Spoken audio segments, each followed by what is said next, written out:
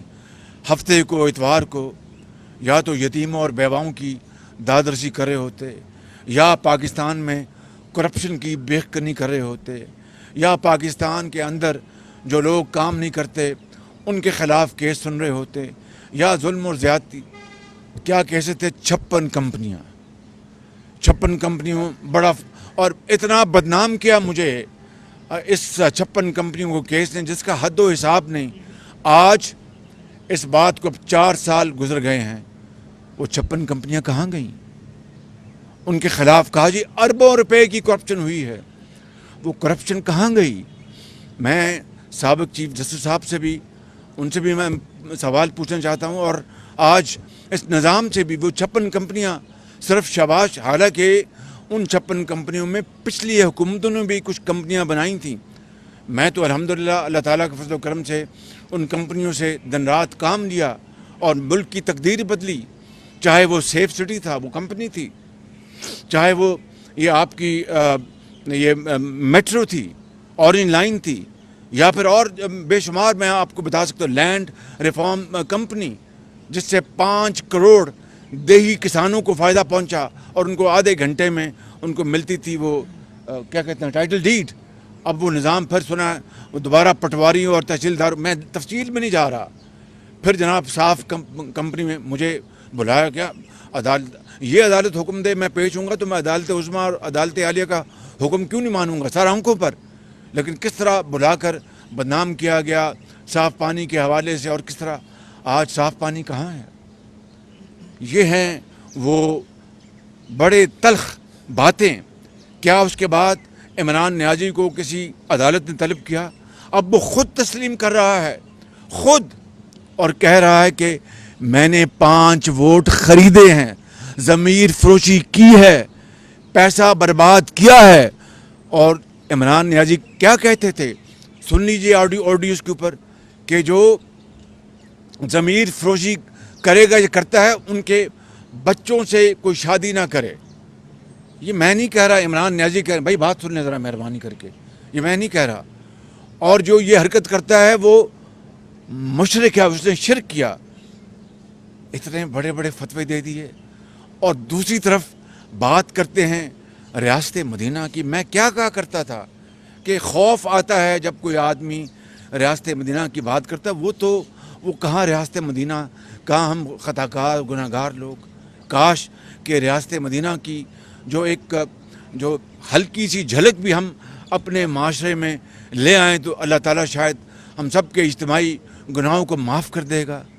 ریاست مدینہ میں تو پھر حضرت عمر فاروق اپنے بیٹے عبداللہ بن عمر سے کہتے ہیں کہ تم نے جو فارس فتح ہوا تو تم نے وہ جو ریوڑ خریدا ہے اور مال مویشی خریدے ہیں وہ تم نے سستے بھاؤ خریدے ہیں.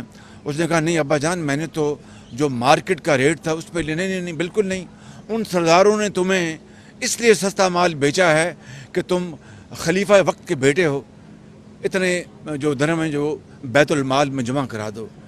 عمران نیازی ریاست مدینہ کا نمونہ تو یہ تھا کہ وہاں پر خلیفہ وقت اپنے صاحبزادے کو کہتا ہے کہ اپنا فالتو جو منافع کمایا ہے تم وہ اتنے 40,000 درہم یا جو بھی تھا، میں معافی چاہتا ہوں، شاید میں رقم مجھے پوری طرح یاد نہیں جو میں نے واقعہ پڑھا ہے، تو جمع کرا دو بیت المال میں، اور باقی جو ہے اپنا منافع وہ تم اپنی اصل رقم اپنے پاس رکھو، اور یہ اتنا پیسہ بیت المال میں جمع کراؤ. عمران نیازی ریاست مدینہ تو یہ تھی جس کی کوئی مثال نہیں ملتی، اور تم خود اعتراف کر رہے ہو، اعتراف جرم کہ میں نے 5 ووٹ خریدے ہیں، یعنی ضمیر فروشی کی ہے.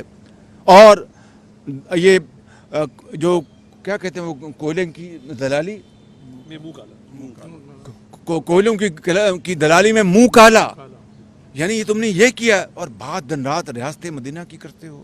خوف آتا ہے، یعنی جسم کام جاتا ہے جب اس ریاست مدینہ کی بات. کاش اس کا عشر اشیر بھی ہم پاکستان کے اندر ہم اس کو نافذ العمل کر سکتے. اللہ کرے کہ ایک دن آئے.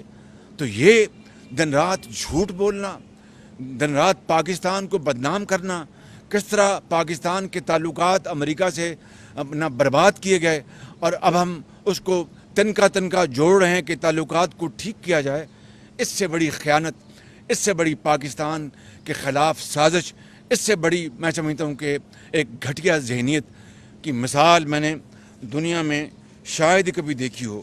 اس لیے میں یہ کہنا چاہتا ہوں میرے بزرگوں، بھائیوں اور میرے بہنوں کہ آج خدارا ہم ذرا صبر سے، ہوش سے کام لیں۔ ایسا نہ ہو کہ ہم جوش میں آ کر پاکستان، جو بچا کچا پاکستان ہے، قائد کا پاکستان 71 میں جو 2 لخت ہو گیا تھا، آج اس پاکستان کو ہم نے بچانا ہے، ہم نے سنبھالنا ہے، اس کو بحال کرنا ہے اور دنیا کی عظیم طاقت بنانا ہے، لیکن جھوٹ سے نہیں، سازشوں سے نہیں، اور لغ بیانی سے نہیں، اور دروغ گوئی سے نہیں، اور اداروں کے خلاف لمبی زبان استعمال کرنے سے نہیں، اور ضمیر کی فروخت اور ضمیر کی سیل سے نہیں۔ ایک ایک پائی قوم کی دکھ کو مٹانے کے لیے ہمیں استعمال کرنی چاہیے۔ غریبوں، یتیموں، ان کے سروں پر دست شفقت رکھیں۔ کاش عمران نیازی جو آپ بات کرتے تھے کہ یہ PMLN اور پیپلز پارٹی یہ دلالی کرتی ہے، خدا نخواستہ یہ انہوں نے چھانگا مانگا لگایا، انہوں نے فلاں کیا، آج تو آپ خود کہہ رہے ہیں اپنی زبان سے کہ میں نے 5 ووٹ خریدے ہیں۔ قوم کو یہ بھی بتا دو کہ اس پہ اوپر کتنے کروڑ اربوں روپے خرچے، کس سے آپ نے جس طرح توشہ خانہ کے جو تحفے تھے ہیروں کے اور جواہرات کے بیچ کے جیب میں ڈال لیے، کس سے آپ نے یہ ہیرے اور جواہرات لیے اور آپ نے وہ ووٹ خریدے؟ یہ قوم کو بتا دیں ذرا، قوم جاننا چاہتی ہے، قوم یہ جاننا چاہتی ہے آپ سے کہ پیسے کہاں سے لیے، کہاں سے آپ نے یہ ڈاکہ مارا، کہاں سے آپ نے یہ شب خون مارا، اور آپ نے قوم کا جو پیسہ ہے، قوم کے وسائل جو ہیں وہ ضمیر فروشی کے اوپر آپ نے برباد کر دیے۔ پھر آپ کہتے ہیں میں نے KP میں اتنے ہسپتال بنائے، میں نے اتنی یونیورسٹیاں بنائیں، میں نے یہ کیا وہ کیا۔ یہ سب جھوٹ، فریب، ڈرامہ۔ کاش مجھے اتنے سخت الفاظ ان حالیہ دنوں اور ہفتوں میں نہ کرنے پڑتے، لیکن دل دکھا ہوا ہے اور میں کہنے پر مجبور ہوں کہ میں نے اس سے بڑا فراڈ ذہن کا، اس سے بڑا سازشی، جھوٹا، فریبی، دھوکے باز شخص میں نے اپنی زندگی میں نہیں دیکھا۔ اچھا شہباز صاحب، آڈیو لیکس کے بارے میں بات ہو رہی ہے۔ عمران خان نے کہا کہ 5 MNAs انہوں نے مینیج کر لی ہیں، اس کے بعد دیکھا کہ انہوں نے عمران خان نے جو ہے وہ تنقید بھی کی کہ جو لوگ MNAs خریدیں گے ان کے بچوں سے شادی نہ کی جائے۔ کیا سمجھتے؟ ساتھ ہی دوسرا یہ بتائیں کہ پنجاب میں حکومت کی تبدیلی کے حوالے سے جو ہیں وہ افواہیں ہیں، تو پنجاب میں کیا حکومت تبدیل ہو رہی ہے؟ دیکھیں، یہ تبدیلی اگر کوئی آئینی طریقے سے جس طرح نیشنل اسمبلی میں ہوئی تو پنجاب میں بھی پیچھے ہوئی تھی، حمزہ شہباز شریف وزیر اعلیٰ بنے تھے، تو یہ تو ایک آئینی طریقے سے اگر کوئی معاملہ ہوتا ہے تو اس سے نہ کسی کو اعتراض ہے نہ کسی کو بات ہے۔ لیکن آپ نے آڈیو میں یہ بھی سنا کہ کس طرح وہ کہہ رہے ہیں کہ میر جعفر اور میر صادق کا پروپیگنڈا کرو، ذہنوں کو اپنا پروپیگیٹ کرو، ذہنوں کو پراگندہ کرو، کس طرح وہ اپنی آڈیو میں کہہ رہا ہے۔ اور آپ نے پھر یہ کہا کہ وہ خط ان جو گفتگو کر رہا ہے کسی اپنے ہواری، سازشی ہواری کے ساتھ، وہ خط اس کا میں نے سوچا ہوا ہے، اس کا یہ وہ فراڈ ہے، یہ وہ ایک ذہنی ایک اس کی کیفیت ہے جس نے پاکستان کو دنیا میں رسوا کر دیا۔ آج وزیر اعظم ہاؤس میں کوئی دنیا کا کوئی آتا ہے لیڈر، وہ 100 بار سوچے گا کہ وہ آ کے وزیر اعظم ہاؤس میں کوئی گفتگو کر سکتا ہے جو کہ لیک نہ ہو جائے۔ میں یہ آپ کو بتانا چاہتا ہوں کہ عمران نیازی، میں قوم کے 22 کروڑ عوام کو ہاتھ جوڑ کے اپیل کرتا ہوں کہ آپ ٹھنڈے دل میں اپنے والدین کے ساتھ، اپنے بیٹوں کے ساتھ، بیٹیوں کے ساتھ بیٹھیں، سوچیں۔ میں اپنی بات کر نہیں رہا، میں ایک خطاکار انسان ہوں، بہت خطاکار انسان ہوں، لیکن میں نے گورننس میں اپنا خون پسینہ دیا ہے قوم کو۔ نواز شریف نے بہت اپنی قربانیاں دی ہیں۔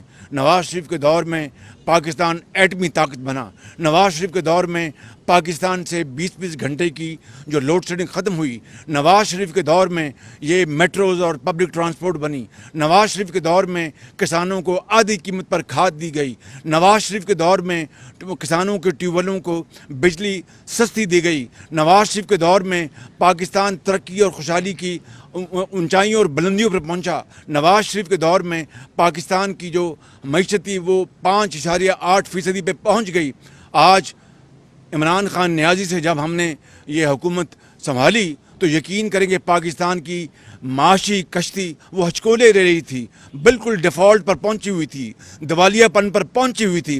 ہم نے اللہ تعالیٰ کے فضل و کرم سے ہم نے کولیشن پارٹیز کے تمام زعماء، نواز شریف، بلاول بھٹو، آصف زرداری، مولانا فضل الرحمان، BNP، اپنا MQM، باپ، تمام ANP، JUI، سب کے ساتھ مل کر ہم نے الحمدللہ اس دیوالیہ پن کو پاکستان سے نکالا، ورنہ دیوالیہ ہو چکا ہوتا۔ یہ وہ بڑے تلخ حقائق ہیں، یہ وہ بڑی تلخ باتیں ہیں جو میں قوم کو بتانا چاہتا ہوں۔ مجھے لوگ کہتے ہیں کہ جناب آپ نے کیوں سنبھالا، آپ کا تو بڑا گراف اوپر جا رہا تھا، آپ نے اپنا سیاسی کیپٹل ضائع کر دیا۔